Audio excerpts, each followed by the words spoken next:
नमः संस्कृताय। प्रिय संस्कृत मित्राणि, संस्कृत सेवा में आप सभी का स्वागत है। हम लोग महाकवि भारवी द्वारा विरचित किरातार्जुनीय महाकाव्य के प्रथम सर्ग का आज 16वां श्लोक पढ़ेंगे और 16वें श्लोक में हम लोग जानेंगे कि वनेचर युधिष्ठिर से क्या बता रहा है दुर्योधन के बारे में। तो इस श्लोक में गुरुजी वनेचर जो है दुर्योधन की रथों, घोड़ों, हाथियों से युक्त वैभवशाली धन संपदा और ऐश्वर्य का वर्णन कर रहा है कि भाई साहब घोड़ों को मतलब दुर्योधन को क्या क्या उपहार स्वरूप में मिलता था और उन उपहारों के कारण से उस दुर्योधन की वैभव का पता चलता है, उस वैभव के ऐश्वर्य का पता चलता है। तो उसी का वर्णन वनेचर कर रहा है और युधिष्ठिर से बता रहा है। तो आइए हम लोग देखते हैं क्या है। अनेक राजन्य रथाश्वसंकुलम तदीयमास्थाननिकेतनाजिरम् नयत्ययुग्मच्छदगन्धिरार्द्रताम् भृशं निपोपायनदन्तिनां मदः अनेक राजन्यरथाश्वसंकुलम् तदीयमास्थाननिकेतनाजिरम्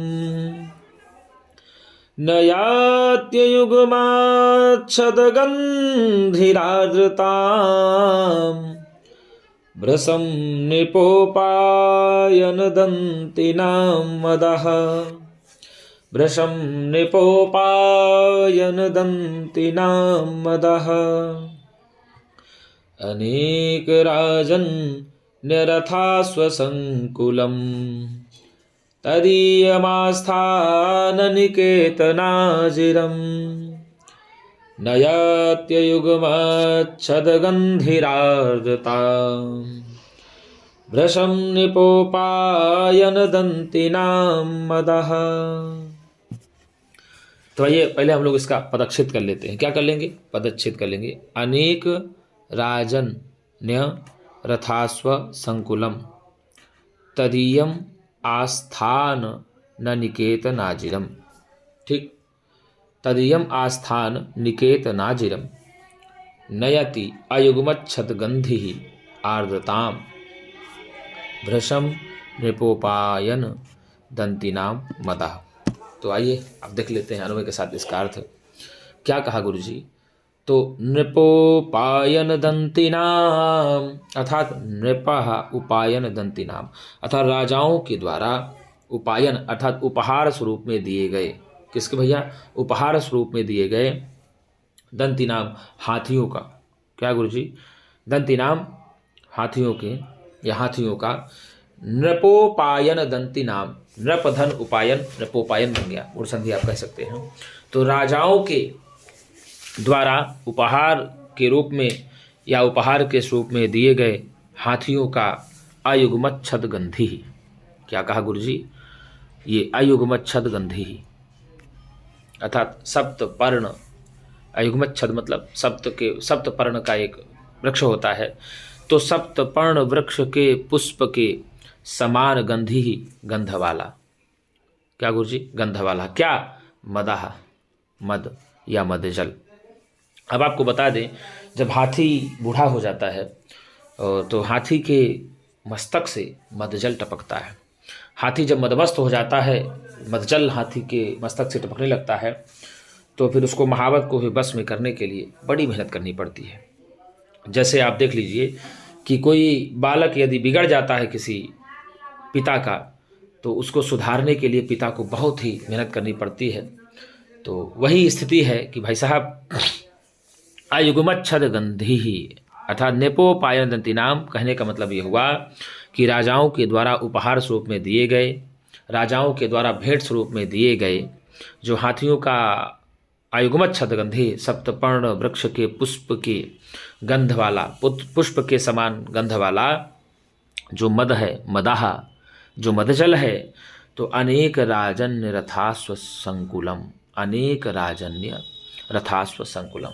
और अनेक राजाओं के रथों, ये अश्व रथास्व, रथ धन अश्व रथास्व दीर्घ संधि हो जाएगी, अनेक राजाओं के रथों और घोड़ों से संकुलम भरे हुए, घोड़ों के समूह से भरे हुए।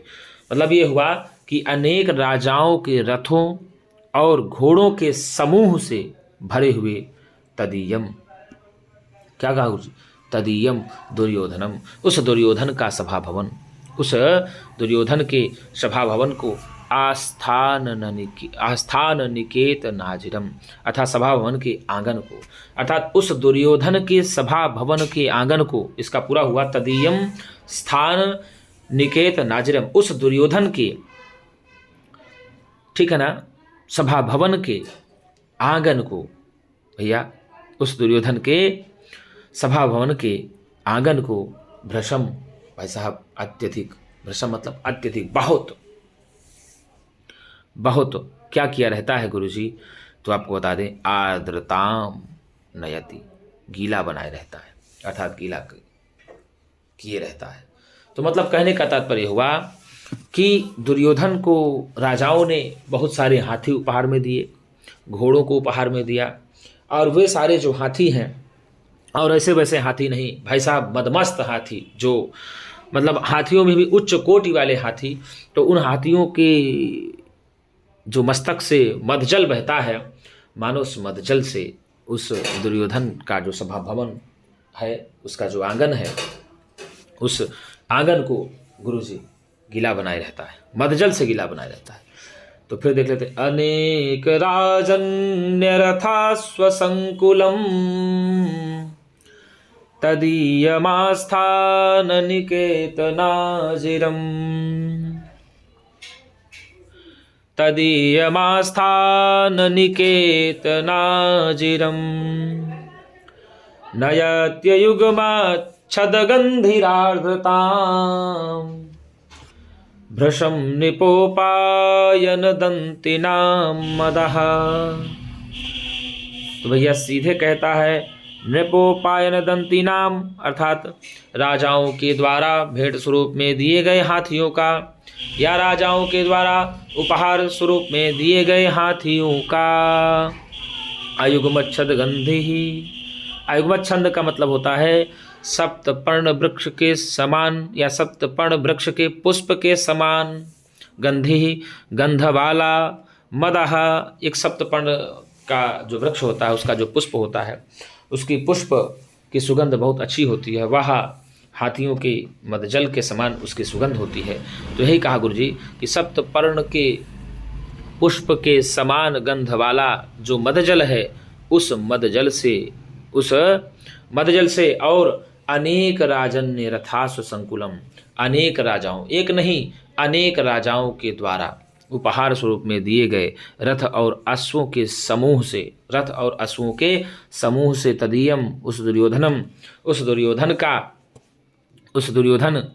के आस्थान निकेत नाजिरम, अर्थात उस दुर्योधन के सभा भवन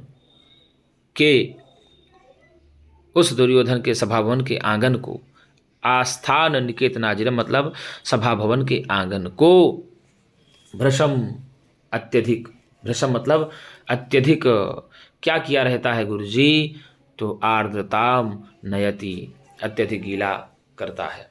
जो हाथियों का मदजल है वो दुर्योधन के सभा भवन के आंगन को हमेशा गीला करता है।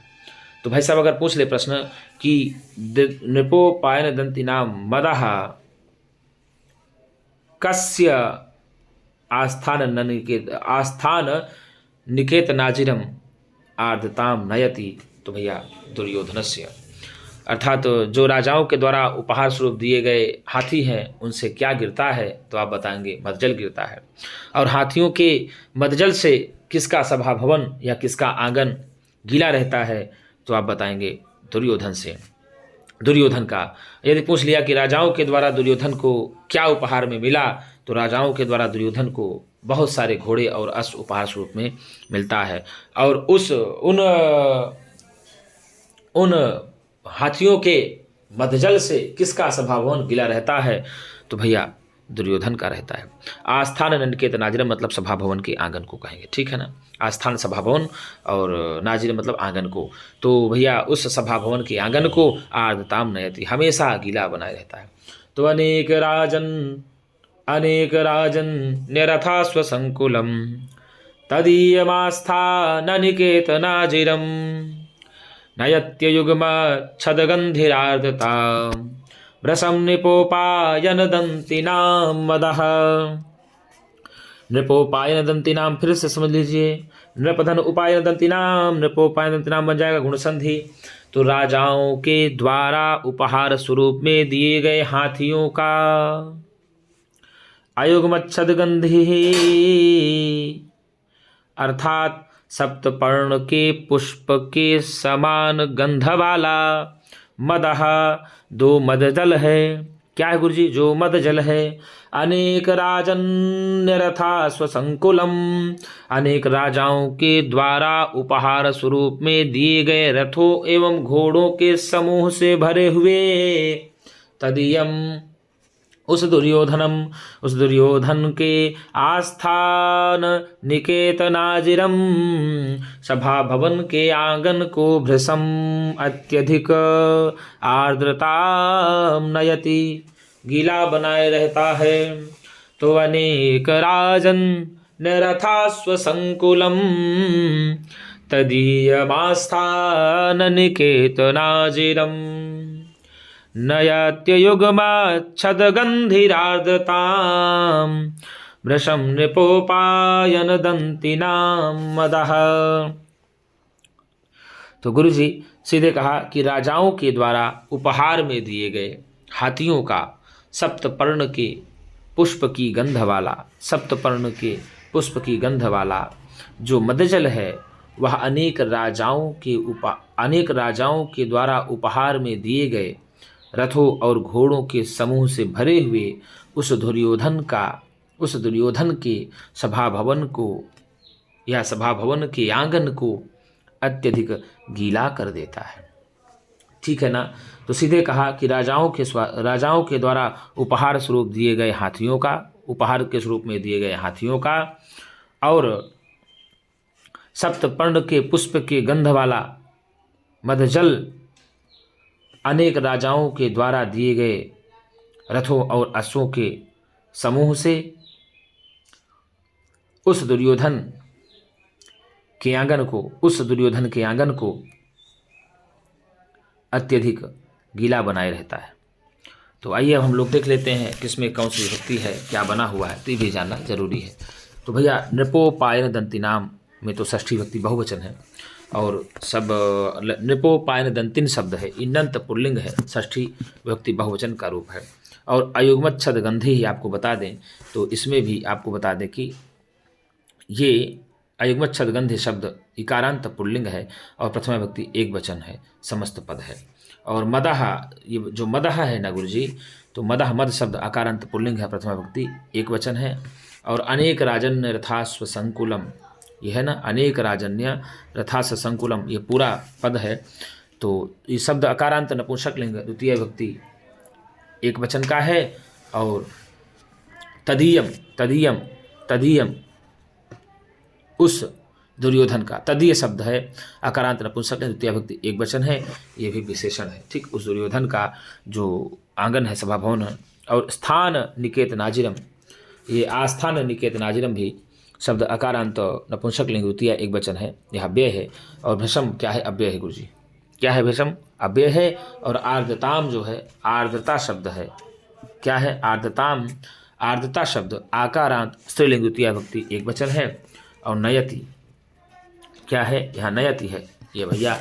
तो नयति आपको बता दें ऋणीय प्रापणे धातु के रट लकार प्रथम पुरुष एक वचन का रूप होगा नयति। कौन सी धातु है इसमें? ऋणीय प्रापणे धातु के लट लकार प्रथम पुरुष एक वचन का रूप है नयति। रूप चलता है नयति, नयतः, नयंती, नयसि, नयथः, नयथ, नयामि, नयावः, नयामः, ऐसे रूप चलता है। अब प्रश्न आ जाए कि किनके द्वारा दुर्योधन का सभा भवन गीला रहता है? तो हाथियों के मदजल के द्वारा दुर्योधन का सभा भवन गीला रहता है। हाथियों के मदजल के द्वारा किसका सभा भवन का आंगन गीला रहता है? तो भैया दुर्योधन का सभा भवन या आंगन गीला रहता है।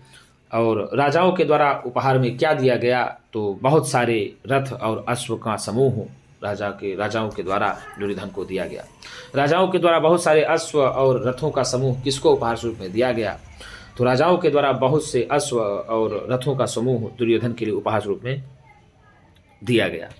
ठीक है, तो आगे अगर देख लिया जाए इसमें कि जैसे दिया है कि अनेक राजन्य रथास्व संकुलम, अनेक राजन्य रथास्व संकुलम में गुरुजी कौन सा समास होगा, तो कई ठो समास इसमें बनते हैं। ना एके इति अनेके नए तत्पुरुष समास हो जाएगा। ना एके इति अनेके में यदि पूछ ले तो नए तत्पुरुष समास हो जाएगा। और राज्ञाम अपत्यानि इति राजन्याः अनेके राजन्याः इति अनेक राजन्याः, तो अनेक राजन्याः में गुरुजी समास हो जाएगा कर्मधारय समास। और रथाश्च क्या कहा, रथाश्च अश्वाश्च तेषां समाहारः इति रथाश्व में द्वंद्व समास हो जाएगा। रथाश्व में यदि समास पूछ ले तो आप द्वंद्व समास बताएंगे। कौन सा समास, द्वंद्व समास बताएंगे।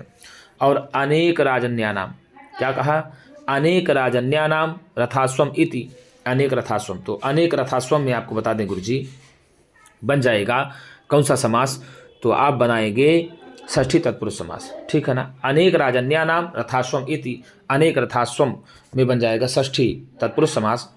और तेन अनेक राजन्य रथाश्वेन संकुलम इति अनेक राजन्य रथाश्व संकुलम तृतीया तत्पुरुष समास। यदि पूरे में पूछ ले कि अनेक राजन्य रथाश्व संकुलम में कौन सा समास है, तो आप बताएंगे तृतीया तत्पुरुष समास है। कौन सा समास है गुरुजी, तृतीया तत्पुरुष समास है। और जो अयुग्मत छदगंधी, तो न युग्मः इति अयुग्मः नए तत्पुरुष समास। अयुग्मः में कौन सा समास है, तत्पुरुष समास होता है। और अयुग्माः छदाः पत्राणि अस्य इति अयुग्मत छदाः बहुव्रीहि समास हो जाएगा। अयुग्मक छदाः में बहुव्रीहि समास क्या होगा, अयुग्माः छदाः पत्राणि अस्य इति अयुग्मत छदाः में बहुव्रीहि समास हो जाएगा। और अयुग्मत छदस्य विकारः पुष्पम इति अयुग्मत छदस्य गंधा इव गंधा यस्य इति अयुग्मत छद गंधी में बहुव्रीहि समास हो जाएगा। यदि अयुग्मत छद गंधी में पूरे पूछ ले कि कौन सा समास होगा, तो आप बहुव्रीहि समास बताएंगे। कौन सा समास गुरुजी, बहुव्रीहि समास बताएंगे। और अगर नृपोपायन दंतिनाम में पूछे तो नैन पात इति नृपः और नृपाणाम उपायनानि इति नृपोपायनानि षष्ठी तत्पुरुष समास होगा। तो और उसके बाद पूछ ले अगर कि नृपोपायनानि तान्येव दंतिनः, तो कर्मधारय समास हो जाएगा।